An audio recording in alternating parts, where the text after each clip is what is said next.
Assalamualaikum warahmatullahi wabarakatuh.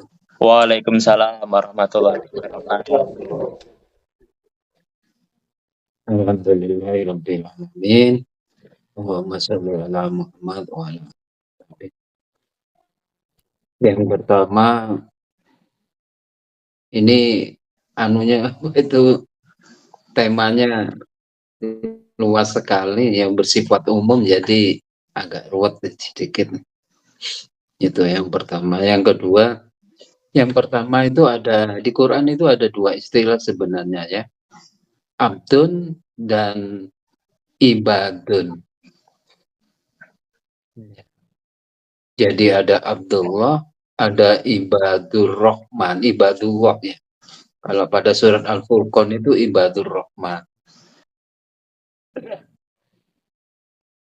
Saya lupa perbedaan kata Abdullah dan Ibadullah itu sebenarnya sudah dijelaskan oleh Quraisy ya, tapi saya pernah mendengarnya tapi lupa ini apa perbedaannya antara Abdullah dan Ibadullah ya. Ada dua istilah memang. Yang pertama makna abada itu satu taat ya, patuh, mengikuti, ya itu maknanya anu ya. Kalau makna sembah itu sebenarnya nggak cocok itu.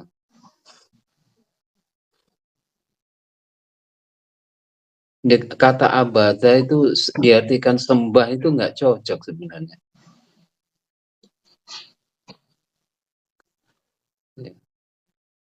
Apa ya? Sembah itu kan kayak sembah itu malah sebenarnya artinya memberikan itu.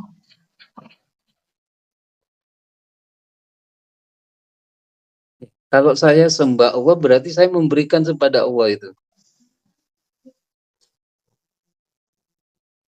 Coba sampean lihat ya kan, sembah itu bahasa Inggrisnya presentasi gitu ya.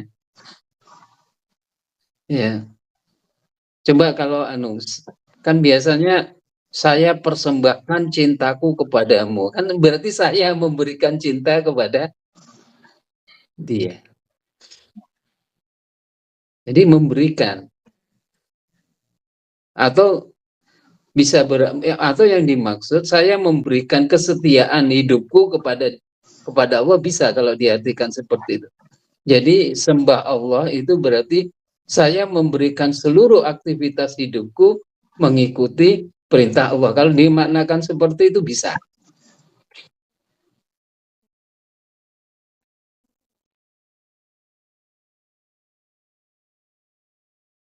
Jadi kata sembah itu perlu diperhatikan yang dimaksud yang mana? Yang memberikan, yang memberikan hidup kita, ketaatan kita hanya kepada Allah bisa kalau begitu.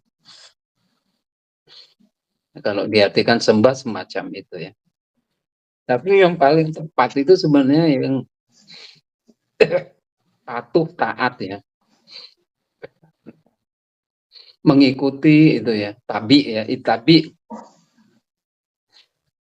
itu yang pertama makna makna aslinya harus baca itu. Jadi kalau kita menjadi hamba Allah itu cara menjadi hamba Allah itu mengikuti aturannya, mengikuti perintahnya, patuh kepada aturannya, kepada perintahnya. Jadi begitu. Jadi melalui aturannya. Jadi kalau kita mengabdi kepada Allah, yang mengikuti aturan Allah, mengikuti ajarannya. Bagaimana cara mengikuti aturan Allah dan mengikuti ajarannya? Ya contohnya Nabi Muhammad caranya. Caranya itu kayak contoh yang dilakukan oleh Nabi Muhammad. Jadi itu.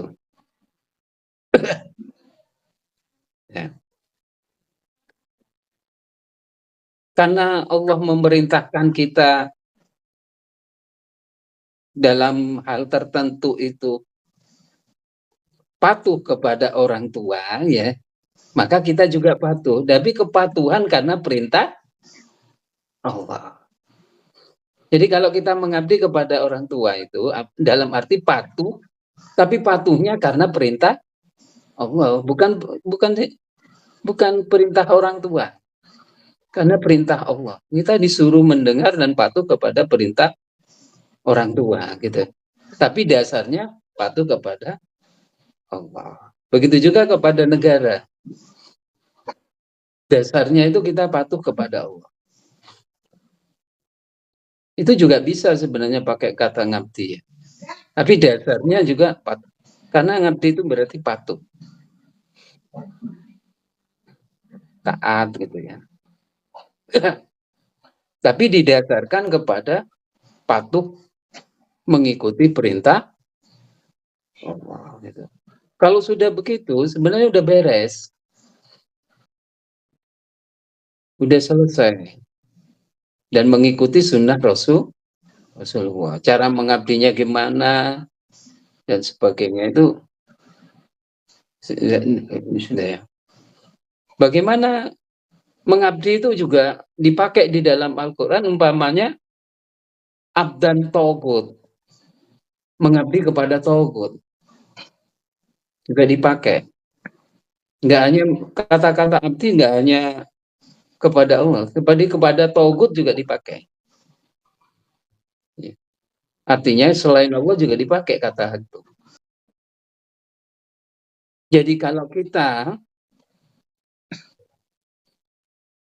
kita mengikuti, katakanlah kayak begini, ya. Seperti kita biasanya mengikuti aturan-aturan dari nenek moyang kita, gitu ya. Adat istiadat itu kadang-kadang aturan dari nenek moyang kita. Nah, itu berarti kita mengabdi kepada aturan-aturan yang dibuat oleh nenek moyang kita. Nah, itu banyak itu biasanya kebiasaan-kebiasaan itu, ya. Kebiasaan-kebiasaan. Tapi sekarang itu biasanya itu udah dirubah gitu loh. Kebiasaannya tetap, tapi perilakunya dirubah. Biasanya kan ya, apa itu nek apa biasanya nek apa itu nek desa itu loh, apa sedekah desa gitu ya. Sedekah desa itu kan sebenarnya dulunya itu kan dalam rangka mengikuti ajaran nenek moyang. Tapi oleh sekarang itu sudah dirubah. Biasanya sedekah, istilahnya sudah sedekah desa gitu ya.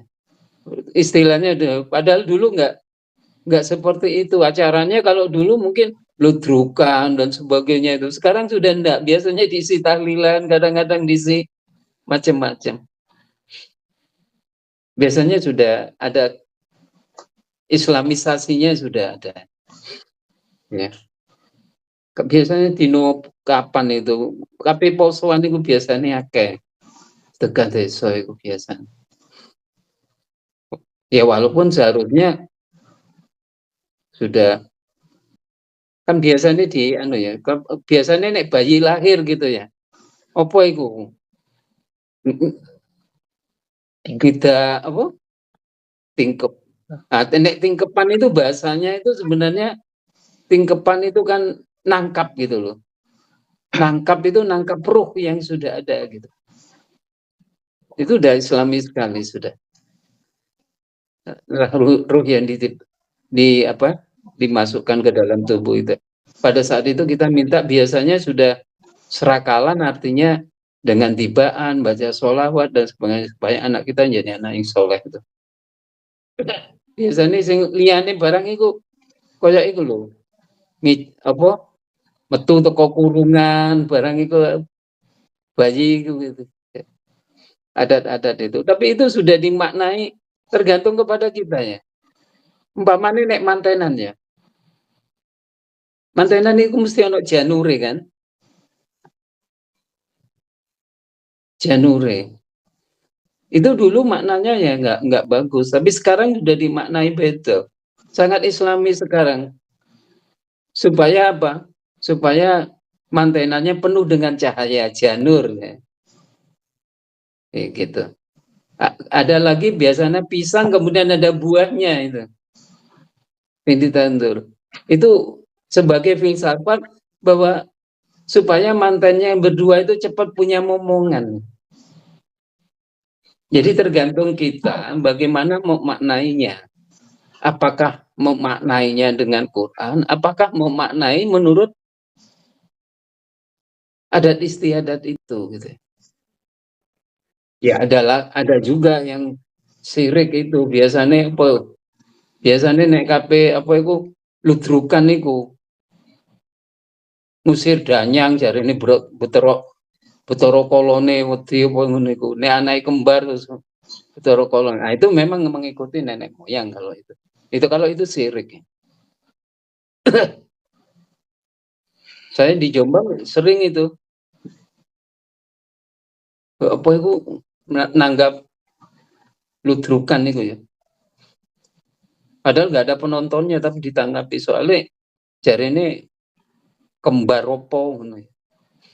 Atau KP mantenan so cek selamat dan sebagainya itu kalau itu sirik ya.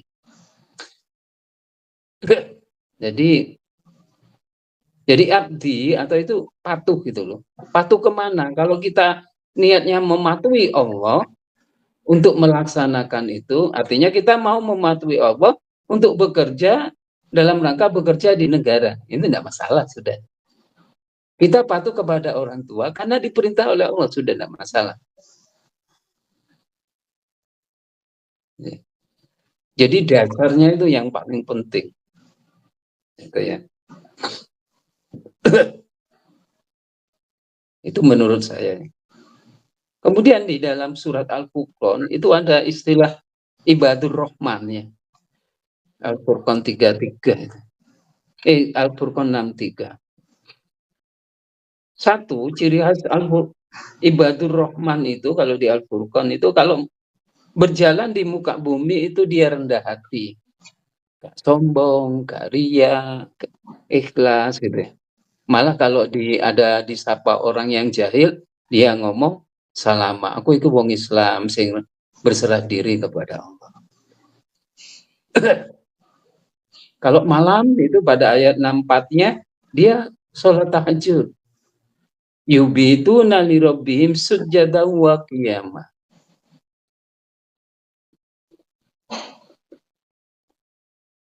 Ya.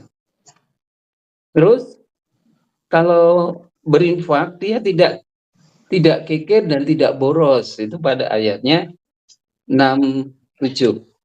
Ini di sini dijelaskan ya sampai 7 berapa? 74. Kriteria ibadur rahmah. Kriteria ibadur rahmah. Sudah ya bertobat dan sebagainya itu kriteria ibadur rahman. Jadi dari Al-Furqan 63 sampai 74 kalau nggak salah. Itu kriteria ibadur rahman. Ibadullah istilahnya. Ibadur rahman itu yaitu hamba Allah yang sangat kasih sayang kepada yang lain.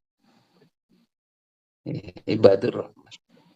Jadi hamba Allah yang penuh dengan kasih sayang ya, kepada orang lain. Itu namanya ibadur rahman. Jadi juga begini, yang perlu diketahui itu bahasa, namanya bahasa itu kadang-kadang maknanya terjadi penurunan ya. Penurunan. Dulunya begitu, nilainya seperti itu, kemudian dipakai akhirnya terjadi penurunan nilai. Gitu. Kadang-kadang terjadi kenaikan nilai dan sebagainya.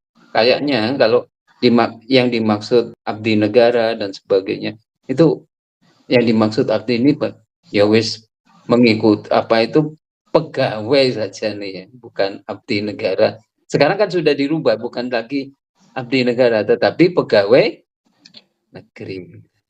Artinya orang yang bekerja untuk negara. Ya. Sulit, saya kira sudah tidak mungkin Kalau zaman sekarang orang tua dianggap sebagai Tuhan ini sudah tidak mungkin nih. Kalau sekarang. Kalau zaman dulu iya. Jadi sudah tidak mungkin kalau sekarang. Pikirannya wong wis gak ngono. Ya, udah berubah. Itulah mungkin yang dapat saya sampaikan. Kurang lebihnya saya mohon maaf. Assalamualaikum warahmatullahi wabarakatuh. Waalaikumsalam warahmatullahi wabarakatuh. Terima kasih Pak Sukri atas penyampaiannya pada tema pertemuan hari ini.